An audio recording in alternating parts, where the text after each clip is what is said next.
Welcome to the Nick Blevins Family Ministry Podcast. Our goal is to help you maximize your church's potential. You'll hear from top leaders in children's, student, and family ministry about the principles and practices they use. Now here's your host, Nick Blevins. Well, hello and welcome to episode 71 of the podcast. In this episode, I talk with JC Thompson, and JC and I talk about his journey at his church from leading a large group when he got hired in that role for elementary kids, all the way up to now leading all of NextGen and his staff there. And we also dive into the kind of the unique ways that they group kids by age in their church and the different ministries within that. So it's a great conversation about how they do church there, as well as how JC has worked his way into new jobs over the past 10 years, which is pretty cool. Maybe you love your job. Maybe you don't. I don't know. But some of you love your job, but you would love to take on some more responsibility. And hearing JC's journey is helpful with that because that's exactly what he did. But before we jump into that interview, I know many of you want to be more productive, right? Don't we all want to be more productive? And it's easy sometimes to look at somebody from afar that you don't really know and think, man, they're really productive. How do they do it? My experience is that the most productive people I know have learned how to work well. They've learned how to manage their energy, their time, their calendar. And for me, I've learned that from some great people, and it's really a small list. Jim Weidman, for sure. Carey Nieuwhof, if you haven't taken the High Impact Leader course, you should. And another one is Michael Hyatt.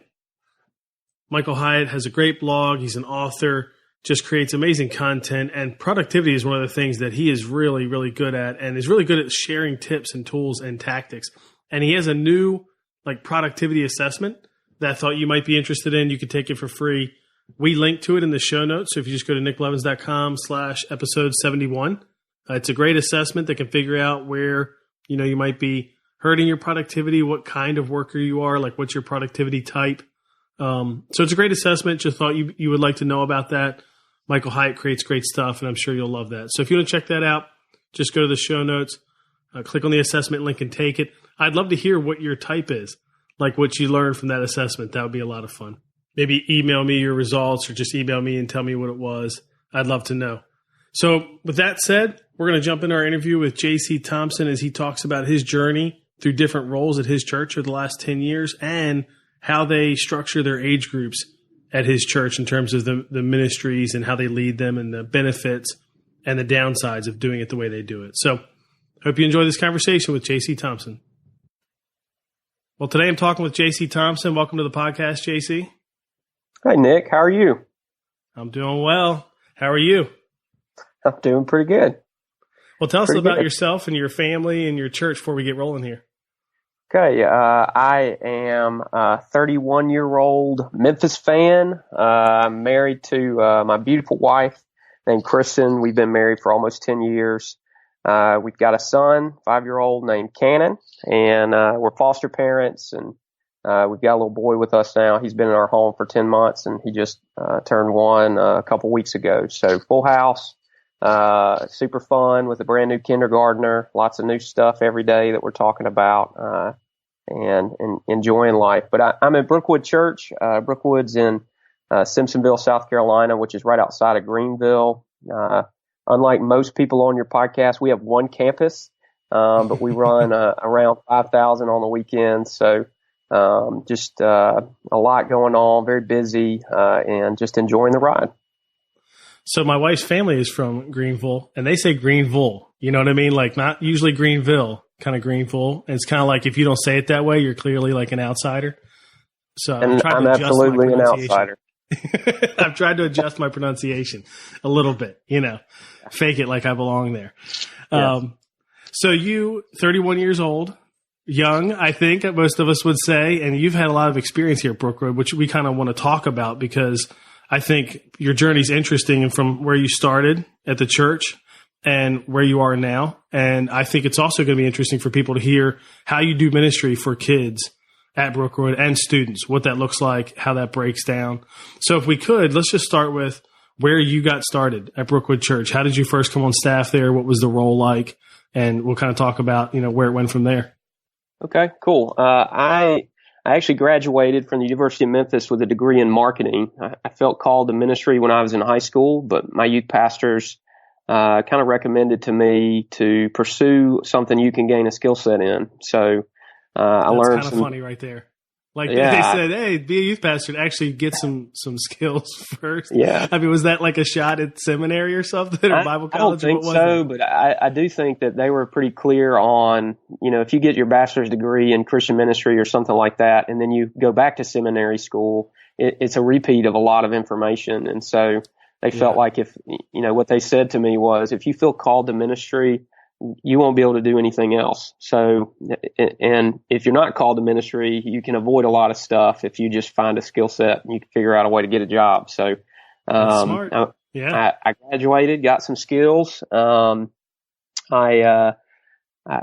was dating a girl, my wife, now, and she had moved to South Carolina, kind of felt like that is where God was calling me. And so I moved there without a job, which is not my personality or my family's personality. So there's a lot of fun conversations there. But when I got there, I interviewed trying to get sales jobs. My hope was to kind of get a job and make some money to go back to school to learn how to work in a church. And ended up at a Wild Wing Cafe, which I don't know if you have these, Nick, but basically it is an all-you-can-eat wing buffet at lunchtime, which I had never experienced anything like that. So it sounds pretty amazing, but we do not have that, and I've never been to one either. As many times as I've been to South Carolina, I've not heard of that before.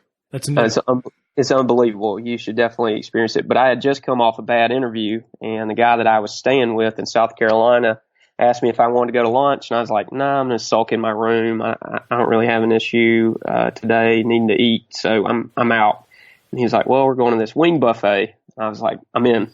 And so he was the high school pastor at Brookwood, and I was attending Brookwood and kind of volunteering and doing some stuff. And the children's pastor there, whose name is Ned Gable, Ned, he actually was talking about a position that he was trying to hire. And as he was telling me about the position in children's ministry, which was basically somebody that could run the large group, do some video graphic design stuff, and get on the stage and teach, really somebody that feels like they're called to ministry, and preferably being younger and on the teachable side.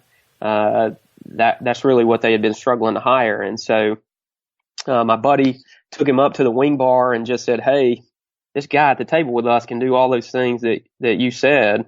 And his wife, who was at the table, I looked at her, I said, I know we've never met before. You're a complete stranger, but everything your husband just said, I can do those things. And so we kind of started the interview process from there, kind of a cool God story for me and my family. And so got the job and got the job the end of March. They hired me the day before April Fool's Day, which I'm very thankful for. And then I got married in May and found a place to live all in that less than 2-month time period. So pretty fun thing. But basically my role was to do the large group for children's ministry for elementary school. And so that's what I did. And how many years ago was that? This coming up March 2018 will be 10 years at Brookwood. So that was almost 10 years ago. Yeah. And you did that for a number of years, right? And then made another shift. Yeah, I did that for a couple of years. And then, we actually had a shift. Ned, transitioned to, 12 Stone Church in Atlanta. And so we did some kind of restructuring, but as a part of that restructuring, our student pastor, came to me and approached me and said, I think I'm going to move into this family role. We actually made the transition to more of a family ministry model at that time. He said, I'd like you to think about starting a 5th and 6th grade ministry, which I had never really heard of a 5th and 6th grade ministry before. So even that thought, was interesting to me to think through, a little intimidating, but definitely something that I was, interested in. Prayed about it, accepted that, and kind of started a ministry from scratch that way. And that, for me at least, that was a lot of, getting your feet really in the mix of ministry and figuring out how things work. And so we ended up running close to 200 5th and 6th graders on Sunday mornings after a few years. and really got some cool opportunities to talk with people because of that kind of, it's not a new ministry because people have done it before, but I guess it was getting to be pretty trendy at that time. So had some cool conversations with some people at Orange and just different churches about why we moved that direction and what we did that kind of made us unique. So I think a lot of people, we'll dig into that a little bit more too. I think a lot of people will be interested in that, to hear more about how that works. But you went from, I'm guessing, just a kids program that went up to 5th grade, was middle school 6th to 8th, high school. Yeah, middle school was 6 to 8. Yeah, and kind of the thought for, I know that we'll probably talk about this later, but the thought was we wanted to really slow the process down for parents. Our students meet on Sunday morning, but they meet in a building separate from our main building, even though it's on the same land and all those things. But there was a significant trouble in getting those kids over. It's like they just dropped off. They start dropping off in 4th grade, moving into 5th grade, become a little more disinterested. And then that gap, parents, a little bit of fear and hesitation, but also kids' lack of interest, I think, drives some of that disconnection sometimes. So, but we try to take the oldest kids from children's and the youngest kids from student ministry and combining them into one. And then that 5th and 6th grade ministry really looked a little bit more like our student ministry programming. So really my goal was to make it the best bridge of both worlds. So we took a little bit of children's stuff and we took a little bit of student stuff, and we just tried to make it a good bridge into student ministry so parents wouldn't feel the shock as much when their kids moved into that world. And then a few years after that, the ministry was growing and healthy, and our high school pastor at the time had left to move close to family. He moved back to Texas with his family, and so they asked me if I'd step into that role. And, being there for probably 5 or 6 years at that point, you're looking at moving into a ministry where you're going to get to be with the kids that you kind of started with, which was a very cool opportunity for me and my wife to think about. And so we prayed and definitely felt God calling us to that. So we moved into that role probably 4 years ago. And then a couple years ago, we had some more pastoral transitions. So we restructured again, and they asked me if I'd step into the family pastor role. So it's been a fun journey. You feel like you kind of move up and down. You've seen, I've worked with kids, I've worked with middle school, I've worked with high school, and so you kind of get a good picture of things. But it's been fun, and I'm excited. We're growing as a ministry, and we got some cool initiatives we've been working on. So I'm excited for where we're at and what we're doing.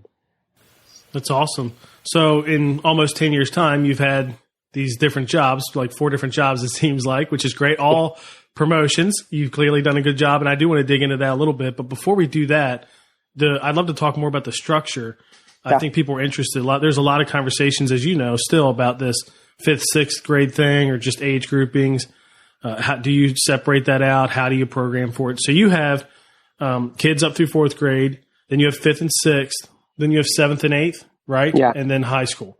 So tell us what the 5th and 6th, 7th and 8th look like. And then even high school, like how are they different? How do they function? What is the content? Like, are you using curriculum in some of them? Are you teaching, writing your own stuff? What does that look like? Yeah, so basically in 5th and 6th and 7th and 8th, our kids meet on Sunday mornings for their main programming. We've got 2 services here, so they meet during those 2 services. Really from elementary school on, we're encouraging and challenging our students to serve, and so you'll see students kind of leading the band. You'll see students participating in every area from, running sound and lights to we even have high school students now who are teaching our 5th and 6th grade students as we're trying to develop them, which is pretty cool. But so in 5th and 6th and 7th and 8th, they meet on Sunday mornings. 5th and 6th meets in our main facility. 7th and 8th grade meets in that building I was talking about earlier on Sunday morning, kind of our student facility. And then they have in-home groups, which is kind of a nerve-wracking thing for some parents to send their 5th grader off to a home. But that really is where we see the most significant transformation in our kids' lives are in those groups. And then our high school meets on Sunday morning. A little over 60% of our high school students, I said Sunday morning. I don't know if I said Sunday morning, Nick, but they serve on Sunday night. Yeah, okay. They go on Sunday nights, and we just recently transitioned to 4 to 6 p.m., which is a little earlier. We were doing 6 to 8. And we just felt like it's too late. Kids driving in the dark scares parents to death. And I don't know a situation where a mom or a dad picks up a student in the dark that they feel good about that. And so for us, when time changes and it gets dark earlier, that's not necessarily a good thing. So we kind of shifted that recently at the beginning of this school year or really beginning of the summer, to shift to that earlier time to give more time for small groups. But as far as curriculum and stuff goes, we're doing a lot of XP3, both the middle school and high school stuff. In the next couple of weeks, we're doing a question and answer series up and down the line. Really what it's been even though we're separated, our staff works pretty well together as far as developing content and stuff like that. So we're trying to find some commonalities in what we can kind of teach in this Q&A series, but then also developing some resources long-term for families. It's going to give us a jumping off point to do that. So is it pretty common that you're doing the same or similar content across 5th, 6th, 7th, 8th high school, or at least two of those? Or is it more common that they're very distinct? Most of the time it's pretty distinct. Recently we've done it more common just because it's, we've got a couple new staff members. And so, getting really, they've been here less than a year, even though one was an intern with us previously. Trying to get involved in all that leadership stuff, I think, can be difficult. So this was kind of a way for us to combine some efforts and for them to really lean on, me and our 5th and 6th grade guy to just help them know how to get content done and really work on creating a calendar of people that are speaking into your ministry and that kind of thing. So I think it'll get more distinct as it goes. Before I had moved into this role, it was very distinct in each place. But I think that's something that we don't really know the right answer to that yet. We see some benefits to everybody doing the same thing. And we also see some things that we would go, yeah, we're not going to talk about that in 5th and 6th grade. And we're probably not going to talk about that in high school. So it's good to switch it up. So. Yeah, a mix is probably good, I would think, having some kind of a mix of both instead of just doing all together or all separate. A mix is probably good. Now, I'm guessing when you moved to the 5th, 6th thing, so 5th, 6th, 7th, 8th, and then high school, I'm guessing that was a boost for involvement. So can you tell us what happened there? How did that go? Because that's a pretty big transition in some ways. So how did that transition go and how did it help the ministry? It was tough at first with parents. I think they were a little afraid. But really what we did to kind of help transition that was the 5th and 6th grade. Really what we took is the 5th grade small group leaders from children's ministry really helped us. They decided to step in and do a good job. So that really was a big bridge for us of helping that. We've had parents ask us all the time, why did you make this shift? And we always try and tell them, we wanted to go slower. We wanted to give you more opportunities to have these conversations. And I think that's something that's definitely an advantage to us. After a few years, you spread these kids out. I know lots of student ministries who are 6th to 12th grade. And you got 500 kids in there. That's a rocking service for students. And so sometimes, you split your 150, 200 kids into two services and they're not getting up early in the morning. So you got between 30 and 50 kids. That's a different service than a service with 500. So there's definitely some disadvantages that we see sometimes. I think that's why we kind of work on a lot of stuff together as well. But for me, it was just the opportunity to really be intentional with parents. Not just a specific example of that. In 5th and 6th grade world, we don't talk about sex at all with our kids. We encourage parents to do that. In fact, we're going to be starting a new initiative this year that will be a very intentional way to kind of create an opportunity for parents to have that conversation using a resource that we found. But our hope is that we would be able to slow down the process enough where parents have the chance. Now, I think we all know if you're waiting until 5th and 6th grade to have some of these conversations, you're behind the 8 ball. But we do believe that that's probably the best option for us as a church. We don't want to be the ones that are having that conversation first. We want parents to be having that conversation first, and we want to come alongside them and support them and resource them before they have that conversation and before we have that conversation. So those are some advantages. Some disadvantages, just spreading out, and you got 3 ministries instead of 1. I think that can create some silos, some isolation. And, I'm sure people that deal with multi-site stuff, they feel that. But even though we're at one campus and, we're in the same offices every single week, it can still be that when you work on your own things and don't combine efforts. I think there's definitely opportunity for isolation and silos there. So that part's difficult. And, it's fun to have 500 kids in a room.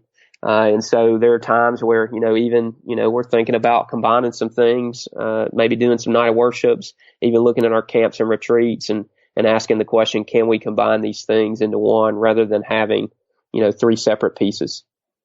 Yeah. So right now you do camps, retreats by, those age groups. They all have their own individual thing. Right now we do a 5th and 6th grade. Yeah. And it's nuts. So it really is nuts. Children's ministry does we call it Adventure Week, but, VBS piece. And, then we've got a 5th and 6th grade camp, a 7th and 8th grade camp, and a high school camp. And it's busy.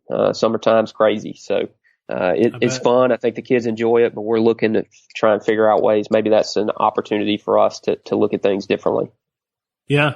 I think a key takeaway too for people is, your church is pretty large, and to be on one site means, yes, you are dividing that number down. So the critical mass is getting divided, but you're large enough that you still have good critical mass, 100, 150 or whatever in each of these groupings, 200. That's great. So I think that's probably something for people to think about, because I do see a lot of churches think about these strategies, and sometimes it might just be too early, because you could end up hurting the ministry if you take 60 down to 30 or something. Oh yeah. And yes, definitely. It would be more focused and there would be some benefits there, but when it's 23 kids one week or something, it's like, you know what, maybe we should have waited. So I think that's key. Yeah. And I don't think kids are going to tell you that. That's the hard part is, we ask these questions to parents, and parents are going to give you their answer, and, we trust them, and, we want to help and support them, but we're also doing ministry to kids. Like, it's the interesting part about family ministry. You really are ministering to both. And so, kids aren't going to tell you that it's boring. They're not going to walk up to you most of the time and go, hey, there's 20 kids here. What are we going to do? Or there's 5 kids here. What are we going to do? And so, bring as much as you can, try and bring them into that to give them the freedom to say those things. But no, sometimes you have to add value to their voice, because parents' voices, they're not going to have as many issues letting you know what they think. But sometimes you've got to do a good job of figuring out where your kids are and if that's going to be the right step to take or not. Yeah, that's good. So that you've had, a lot of promotions now at Brookwood over the years to these different roles. Must have been doing a good job. And I think some people listening, that's not a focus of theirs. They love what they do. They love their role, and that's what they want to do forever. But there are some people listening, especially as we talk about a family ministry model, a NextGen model, or something like that, where one person's leading that whole thing. I know a lot of people listening love that model, would love to see their church get to that, but they would need a restructure. They would need a promotion in a sense. So I'd love for you to speak into how you kind of worked your way out of all those jobs and got into these promotions. And I know some of it involved people leaving, but what was that like for you? How much did you have to pursue that? How much did you have to push conversations? How much of it just came from leadership to you, Well, I do think that I had great bosses, Nick, that gave me big projects to work on. I'm very thankful for those opportunities. And when I got those opportunities, there were a couple opportunities that made me pause and go, are you seriously, trusting this kid with I don't even know what I'm doing. Like, I can't believe that you're putting this in my hands. And I think for me, it was just honoring to give me something and let me run with it. And when somebody gave me something, I took I took great care with that. Like, I really consider that an honor. And so, I believe Scripture is pretty clear that when you do a good job with the things that you've been given, that means growth, that means development, that means trust is earned. And so for me, I think I had great bosses that were willing to take a risk on a kid who didn't know what he was doing.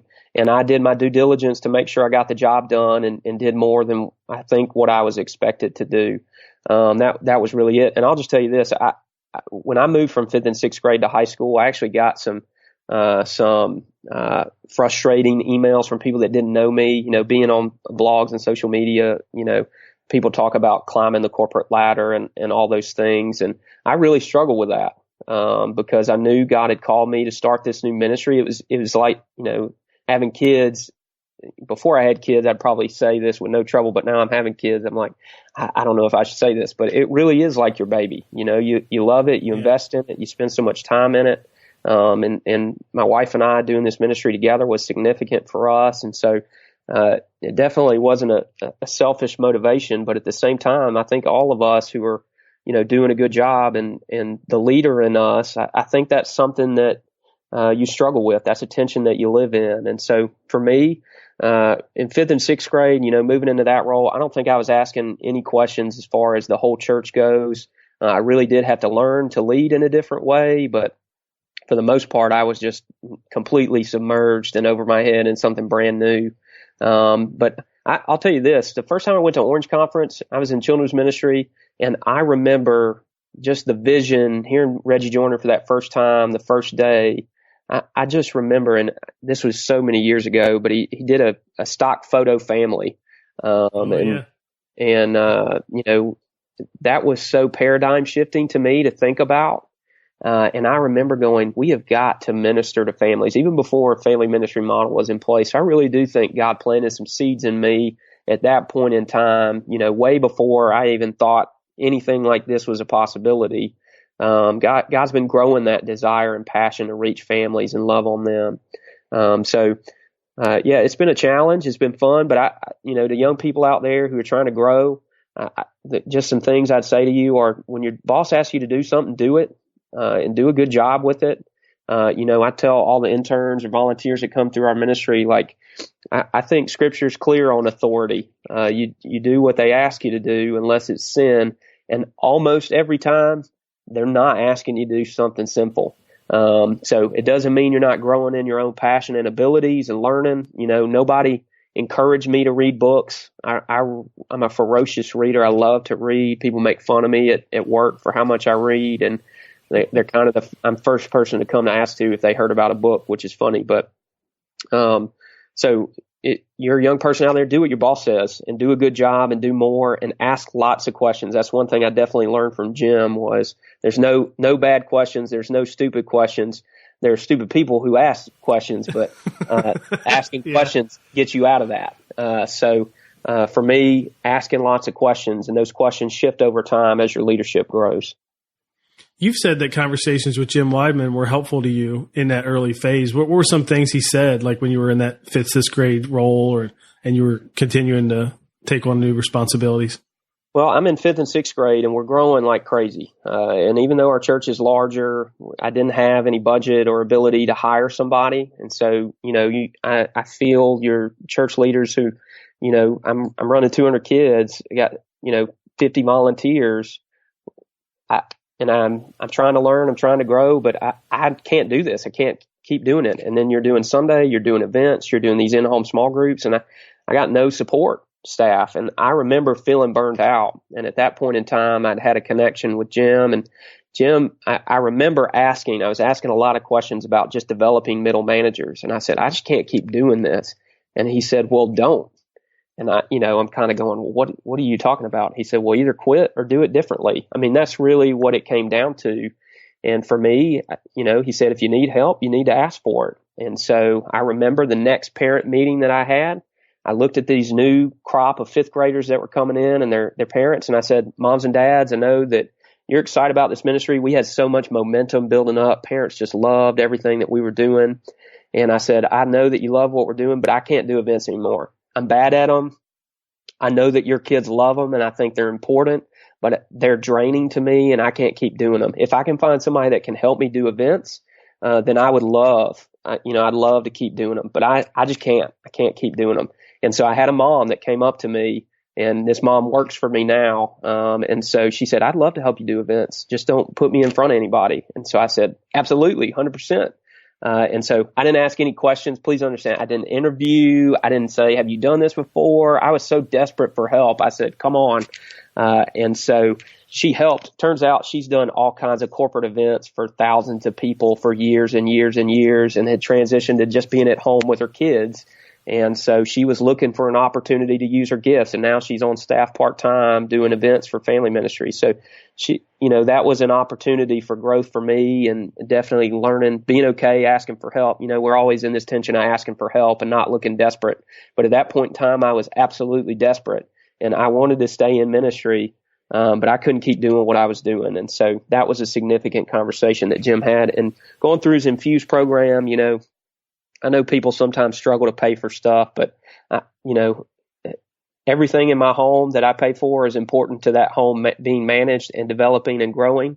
And if I never spent any money on that home, I don't think my wife would be too happy about that. And so I think that, and I hope that everybody values yourself more than you value your home. And so if you're willing to invest in yourself, doing Infuse, reading books, all those things are investments. Podcasts, I've listened to Kenny and Clay the last several weeks on your podcast, Nick. It's just a great opportunity to learn and grow, but you have to choose those things. Don't wait for your church to come up with some leadership development program for you to take those steps. Yeah, that's good. That's good. And Jim's doing one more Infuse, right? So like if you want to do Infuse with Jim, get in there, man. Absolutely. And if you need somebody to personally talk you into that, you find me on social media or you send me an email and I will personally talk you into that. You can ask any question you want to do. That's awesome. Pretty much everybody that's been through Infuse has that same attitude. So like you could talk to anybody. There's hundreds, it seems like, of people who've been through it, love it. And I think it's cool, the community that exists among all the people that's been through it. But he's going to do it one more time. So if you're listening and you lead in children's ministry and you haven't done that yet, go to jimweidman.com for sure. I love it. You're hard selling, Nick. I love it. I know. Well, I really believe in it. I believe in coaching in a big way. And I know what you mean. Like what you said about the pricing is true. That's something that scares a lot of people away. But I've been in coaching networks that cost as much as Infuse or more. And I had to pay for like 70% of it. Like my budget for staffing at church and development only covered a portion. And I was fortunate, actually, it did span 2 different budget years. So I was able to even get that. That's how I even got to 30%. But I had to cover the rest myself. And I look back and it's like, totally don't regret that. I'd do it again. I'm doing it again. Like I do it again, this year, do it again in the future. There's just something about like that kind of coaching network that I love. And Jim's awesome. And you having the connection with Jim now all this time, I'm sure has paid huge dividends in your ministry. Significant. I mean, just being able to go to Orange and, any conference that he's at, I'm a coach for Jim now, but just getting to ask him questions is huge. I mean, I remember, and I'll just tell you how I met Jim. I don't even know if Jim remembers this, but I was at Orange. I had been invited to blog, and I'm sitting upstairs near the Bloggers Lounge, and I was actually writing a blog post, trying to think of some idea to write. And I see this, old guy with all these people gathered around him, and they're asking him question after question. And I'm sitting right next to this group of people. So my blog post was, you can literally just sit here and listen to other people and learn stuff. It's awesome. And so I'm 22 or 23 at the time. And Jim actually commented on that blog post and said, next time, don't sit on the side, come sit with us. And so he's, I went up there the next day hoping he would be there with his posse. And so I showed up and he invited me to come and sit. And, I'm so thankful for that. I definitely think that's been God's investment through Jim Weidman into my life. I just say to people, all these church leaders who come on these podcasts, I can't speak for every one of them because I don't know every one of them, but I know a few of them. They want to help you. Just ask the questions. And we love answering questions and helping people. That's probably why we got involved in ministry in the first place. So, I just encourage your listeners just to reach out to you, Nick. I'm not trying to flood your inbox, but, ask those questions. I think it's important. Oh yeah. I invite it. And, I definitely get, emails. I actually don't get a lot of people that email me from the podcast stuff. Sometimes they do, but usually they're wanting to talk to people like you, the guest. And so they'll sometimes say, hey, how can I reach out to them? And we try to actually provide that on every episode. And pretty much every guest we've ever had, like you said, wants that. I don't think people probably take advantage of it enough. I think everybody who comes on would love to talk. But when I have people, if people subscribe to like my email list through my site, the first email, I invite them to reply and tell me about themselves. And I think most people think it's just fake. or something. You know what I mean? But it's not like, and so, and people do, I don't know what percentage, but a good amount of people do. And I read everyone and I reply to everyone, and it's fun. And I'm sure at some point, I don't know, there's people out there who have much larger email lists, I guess, or people that traffic to their blog or podcast, and maybe that can't happen. But at this point, I feel like that's what I want to do. I want to connect with people, learn from them. And the other day, a guy asked, I always ask for suggestions for topics, and he said, what about like practical ways people develop their volunteers? You know, and he mentioned a little bit about what he's trying to do. So I replied and said, tell me what you do. Like, I want to know. Yeah. And he did. He wrote me and gave me 3 or 4 things that he practically is doing. And I thought, this is awesome. He's doing a great job here, asking the right questions. He's doing some stuff that I could learn from, which is really cool. So I have 2 more things I think it'd be great for us to hit. One is, so you're in this NextGen pastor, family pastor role where you're overseeing the whole thing. And there's 2 different sides of that I want to hit. I want to kind of hit what it looks like how that works now for your team. Cause I think other NextGen pastors always want to know, how do you make that work? What's your meeting structure like? But before that, you have to lead differently now, I'm guessing, than you did before. That's pretty much the experience most people have when they move into this role. And I think when you're in a role like that, usually you really have to start thinking more about the whole church, not just your ministry or even your ministries when you're overseeing a few. So how do you have to lead differently now than you did before when you were in those other roles? Yeah, in 5th and 6th grade, that was kind of my first even thinking about leading differently, was that besides making decisions and stuff, it was kind of my first, like, I really have to give significant responsibility to people. And so that was kind of my first shift. Then when I moved into high school, it wasn't just, thinking about high school ministry, but I also started thinking about all the other ministries and how they connected together. And for me, even the church, just the church as a whole. And so you start asking questions, and if I kind of have the reputation, I guess, that, I don't remember who this was, but somebody online years ago, their Twitter profile was, I break stuff. And sometimes I feel like that's what my job is, to kind of ask these questions of why these policies are in place. Why do we do this way? And there's part of me that enjoys that, being a younger person, some of these systems are maybe antiquated and things that need to transition. And there's part of me that's tough. I think I've got a positive reputation of working with people, but you never want to be the guy coming in and just, asking all these questions of why these things are broken. But I think those are big differences for me too. Like now I feel just as much responsible for children's in 5th and 6th and 7th and 8th in high school as when I led those ministries.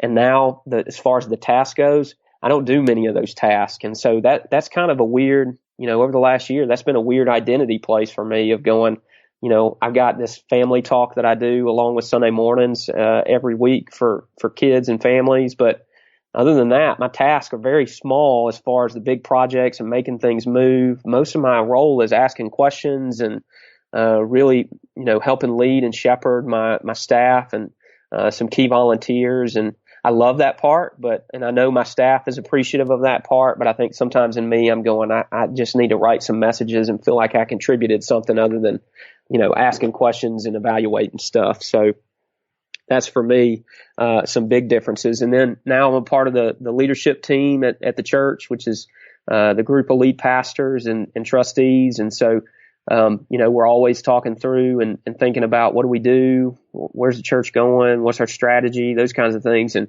for a 31-year-old, I think the next youngest, pastor in that room is 46. And so, that's a significant gap. And again, sometimes you feel like, am I saying this just because I'm young or, is it connecting? What's going on there? And I love it. Those guys are very gracious to me and life-giving. And it's a great, fantastic team. We're in such a good place as far as our leadership team goes. But, sometimes as a young gun, you're going like, hey guys, let's think about the next 20 years. And, a lot of them are knowing and understanding they may not be here in the next 20 years, which is an interesting, kind of decision-making process. So, but it's good. It's been very good. That's awesome. Well, kudos to them too for bringing you on, bringing a younger person on, because I think a lot of times, I think it's almost not intentional, honestly, but sometimes it is intentional, but sometimes you see that doesn't happen at all. And the leadership team or whoever it is just gets older with the church, and that younger perspective is just gone. And I think a lot of times it does just happen because it hasn't changed, and now everybody gets older. And I think about it at our church, and that's not where we are, because when we planted the church, our pastor was 36 and we were in our 20s, and now we're all 10 years older, a little over 10 years older. But I think about now, okay, nothing has changed much there with our leadership team. Our staff has changed. We have younger staff because it's grown, but has that core changed for leadership? Not really.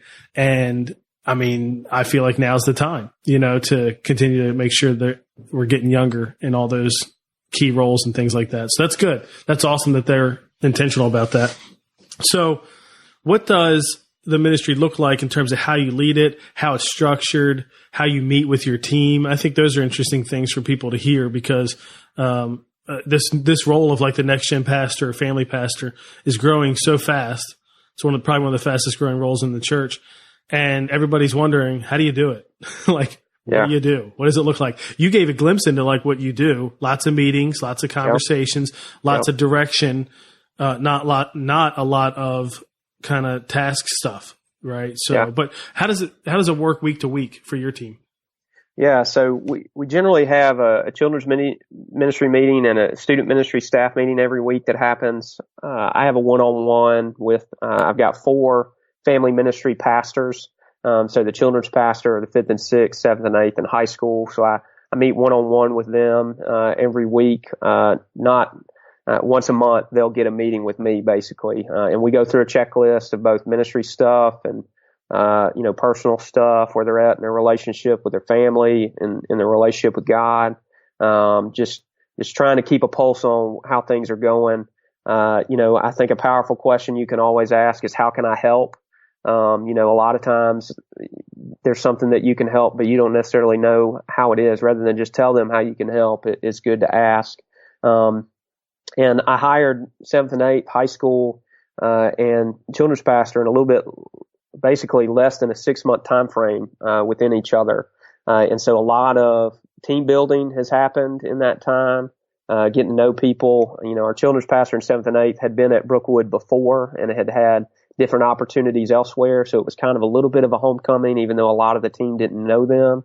I did.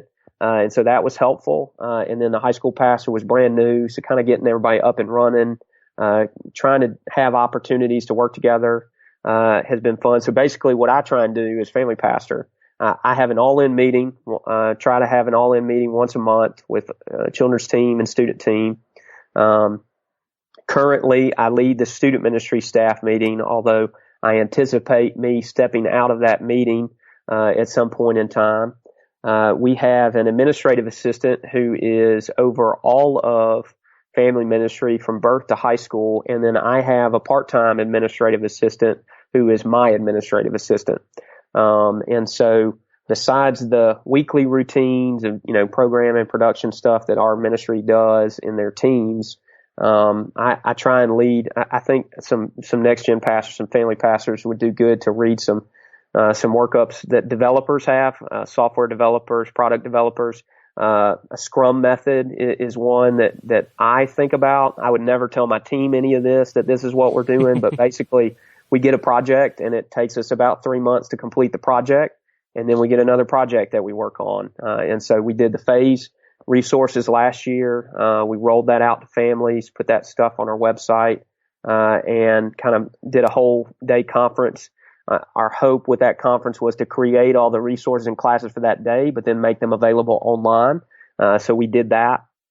And then what we're working on right now is what we're calling a spiritual milestone path. That's our next Scrum project, which is basically significant celebratory moments and intentional conversations that families are having over the life of their child. So parent-child dedication, baptism, those are things we already have in place. We're implementing some new things, the sex talk with 5th and 6th grade families, doing a manhood, womanhood type thing with 7th and 8th grade families, and then doing a freshman dinner to talk about responsibility, where freshmen will pray over their parents, which is a fun kind of emotional moment for those families. And then we're going to start doing senior exit interviews this year.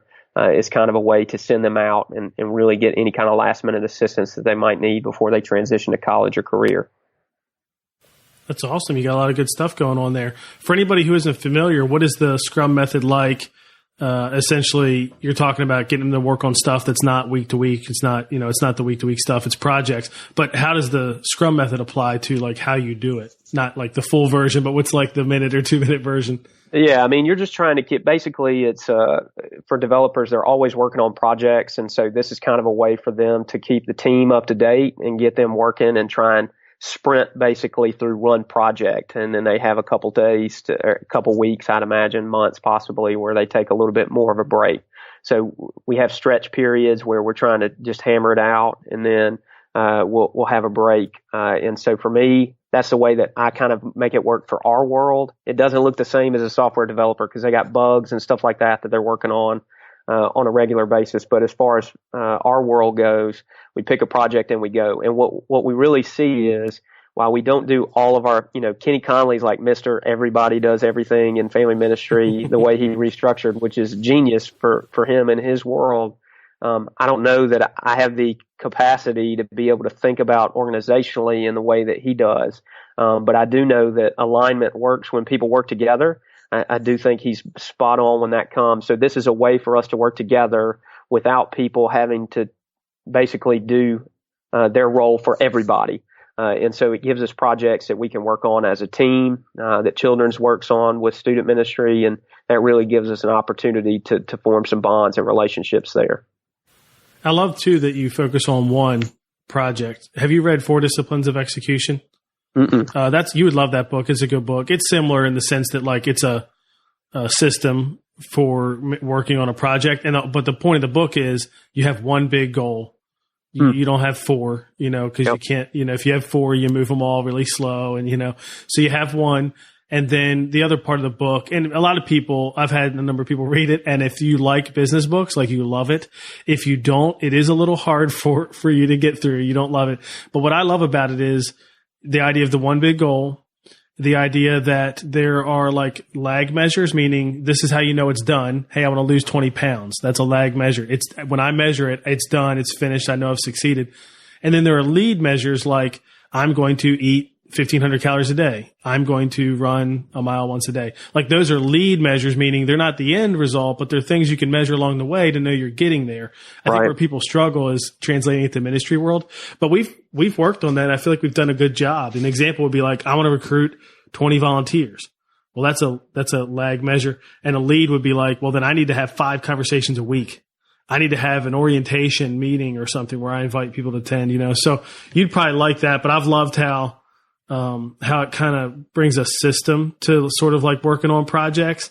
And I'm the kind of person that loves having a lot of things at once, but that doesn't help our team. So it doesn't. We've adjusted to where we're doing more like you're talking about. And the other thing we've liked, I don't know if you've done this, is I'm more of a fan now of doing like, let's do an offsite one day hackathon, to use a programmer term. Or a 2-day thing. We did this recently. We're going to have a phase parent event like you talked about having. We did 2 days off site, and that was so much better than 2 hours a week, or whatever. It just gets cut out and the momentum gets stalled. So that's been helpful for us. I think when you're in a role like you're talking about, where you need to help them work on things that are not for that week, I think those are some good tools. So anybody that's listening wants to check that out. Before we go, I want to hear, what's the family talk thing you do once a week? Yeah, so I read a book, and I don't remember the author right off the top of my head, but it was basically a family ministry field guide book, I think was the title of it. And one of the things that it talks about in that book is helping equip your families to have a conversation of faith. And they talk about faith talks. And so for me, I know that, and I'm sure that a lot of your listeners have done a church-wide series before. And so I think that's hard sometimes for children's and student ministry staff teams to get behind, because the church wants to do like 30 weeks, right? Adults need like a 20, 30 week series a lot of times. And we're going like, that's good. Our kids they're going to be laid out on the floor in a daze. Like, what in the world? Yeah. But what I saw from when we did a long church-wide series was families and volunteers felt equipped in their small group before they got there. And that doesn't mean that we do a bad job of that, but having the pastor teach the message that you're about to go lead a small group in, because everybody's in the same place, was pretty significant. And so this is basically a small way for us to give a resource to families that they can talk about. And it's very short. It's usually a passage of scripture that the pastor was talking through that day. And then 2 questions. It's basically read it, a live it section, which is here's something you can do as a family. And it's not, I try not to give them anything crazy like go to the zoo and, find, 6 tigers or something like that, but something that's very practical they can do in their home. And then a section to really reflect and pray together as a family. So my hope would be that families would have that conversation. It's on our app, it's on our website. We send it in our weekly emails along with our curriculum materials that families are getting.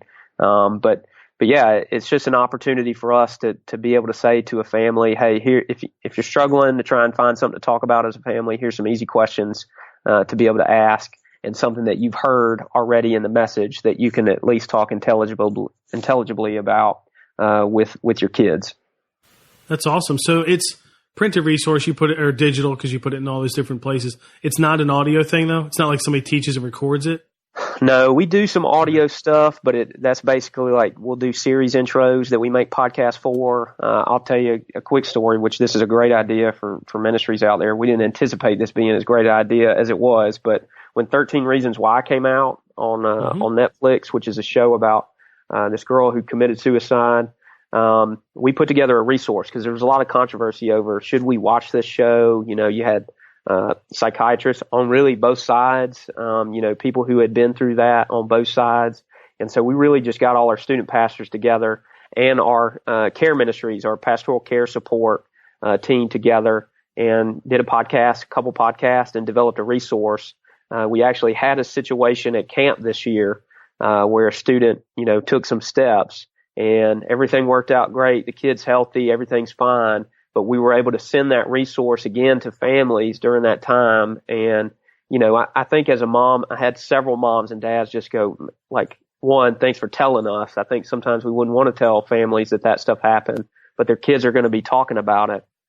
But 2, thanks for equipping us to have this conversation with our kids. And, so again, it's just that we developed this process to kind of talk about something that was happening in culture. But then we libraried that resource so that we could use it another time. And somebody's probably said this on your podcast before, Nick, but basically if you get a question 2 or 3 times, you should just create a resource for it. And my staff, that's what we believe. If we get a question, get a concern three times or more, there needs to be a resource. There needs to be a template email. There needs to be something that we create that we can just use on a consistent basis. Yeah, that's a good thought. I even think it's awesome that you created that for them because, both of us have young kids, but we know that as our kids get older and for parents of teens, it's hard to stay up on everything they're in. You know? I don't know if you subscribe to John Acuff's email lists, but I do, probably like all of them. But his parent one, he mentioned an app that I think this was last week when we're recording this, that, students are into now. And it's not really different than some of these other apps you hear where you can do private messaging and different things and it's hidden and all that kind of stuff. But it's hard to keep up. So I think it's great when we as church leaders can help parents with like, hey, you may not even heard of this Netflix series. It is popular. We did that with our families too of like, and here are some things to read or to learn about it, so you're in the know because it's easy as a parent to not even have any idea. Yeah. Yeah, and it's like parents feel those pressure points up and down the line. They feel those. I know when my kid was in preschool, he punched another kid. Now I wrestle with my kid on the floor, so I'm going like, did I parent my child wrong because we wrestle around and play rough? Like he's punching another kid in the arm, and so like those pressure points aren't just middle school and high school points. So for ministry leaders, you always have something that is stressing a parent out. That you can create a resource and support for. Yep. Well, this has been awesome. Thanks for giving us an insight into Brookwood Church and how you do programming, your role, how that's changed over these years, the different projects you're working on. It's been really helpful. I'm thinking we've encouraged people to reach out to guests, and you've talked about a lot of stuff. In fact, I need to talk with you more about your phase parent event thing you did, because we got one coming up, and I just want to learn from. I took all of Cindy Fiala's ideas, by the way, yes. So she stole all her stuff, and we're using some of that, which is great. So if somebody wants to reach out because they have questions about anything you talked about, what's the best way to do that? Well, years ago, I came up with this thing because I always had people call me Jason. I guess JC sounds like Jason. So I had just made all of my social media, internet stuff, JC is online. So my email is jcisonline@gmail.com. You can find me on Facebook and Twitter, although I'll tell you, I'm not on those things as much I guess I'm 31. I should feel more pressure to be on those things, but, and I haven't blogged in a while either. I really, this transition has been awesome, and I'm going back to school and my family's growing. So I love social media, but you're probably going to get me better if you send me an email. But I just encourage people, ask questions, and I'd love to ask you questions, cause my context is very different than yours, and we can all learn from each other. So that's just jcisonline@gmail.com. Cool. Well, JC, thanks so much for coming on the podcast, for sharing all this stuff with us, and keep up the great work, man. You're doing a good job. Thanks, Nick. And your podcast is amazing. I listen to it every week, and I get lots of good stuff. And so I can make fun of people like Kenny, and as he's sharing some stuff on here, he's great. But you're doing such a great job. I'm loving what you're putting out. Thanks. I appreciate it. Well, it's been fun to watch JC's journey over the years, and he's certainly wise beyond his age. And I just love when churches are smart enough to recognize good young leaders and reward them for it and give them big responsibilities. Here, JC sits on the leadership team of that large church at a young age, which is great. Coming out of that interview, here are a couple action items I thought of. One is to identify the strengths and the weaknesses of how you group, kids and ministries and all of that. So what are your age groupings, and what are the strengths and the weaknesses of the way you do it? And the question to ask is, should that change? Should that change? I do think those kind of unique groupings are more of a large church strategy, because like we talked about in the interview, you don't want to give up critical mass, but your church might be a fit for that. Another action item might be to think about, what is your dream role? JC's worked himself into some different jobs here over the years, and I'm sure he's loved all of them. But what about you? What's your dream role? Are you serving in it right now? And if not, what's a plan for you to reach it, right? I mean, it's not all in your control. All you can do is the best job you can do in the role you have right now. But there are some other things you can do. You can ask the right questions. You can ask how you can take on more leadership. And I think it's really important to think about and know what that dream role is and create a plan to reach it. Before we wrap up, just to remind you about that productivity assessment from Michael Hyatt. You can get the link and all the other links in the show notes at nickblevins.com/episode 71.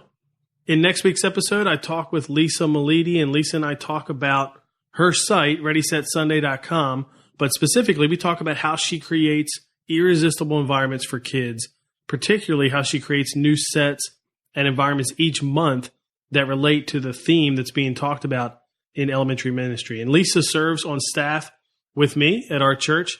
She just does a great job at this stuff. We did a webinar probably 5 months ago or so, and many of you were probably a part of that, where we really dug in deep and walked through a lot of this. But in the podcast interview that we do, we kind of talk at a little bit of a higher level there and just talk through how she does it. What does it look like? How did she build a team to create that? Those environments each month, because it is a lot of work. And so we dive into that, which I think is really, really helpful and a lot of fun. So make sure you subscribe so you never miss an episode. And I'll see you next time in the Family Ministry Podcast. Have a good one. Thanks for listening to the Nick Blevins Family Ministry Podcast. We hope this helps you maximize your church's potential. We would love to hear stories of how you apply what you've learned. You can do that by leaving a comment on iTunes or in the show notes at nickblevins.com.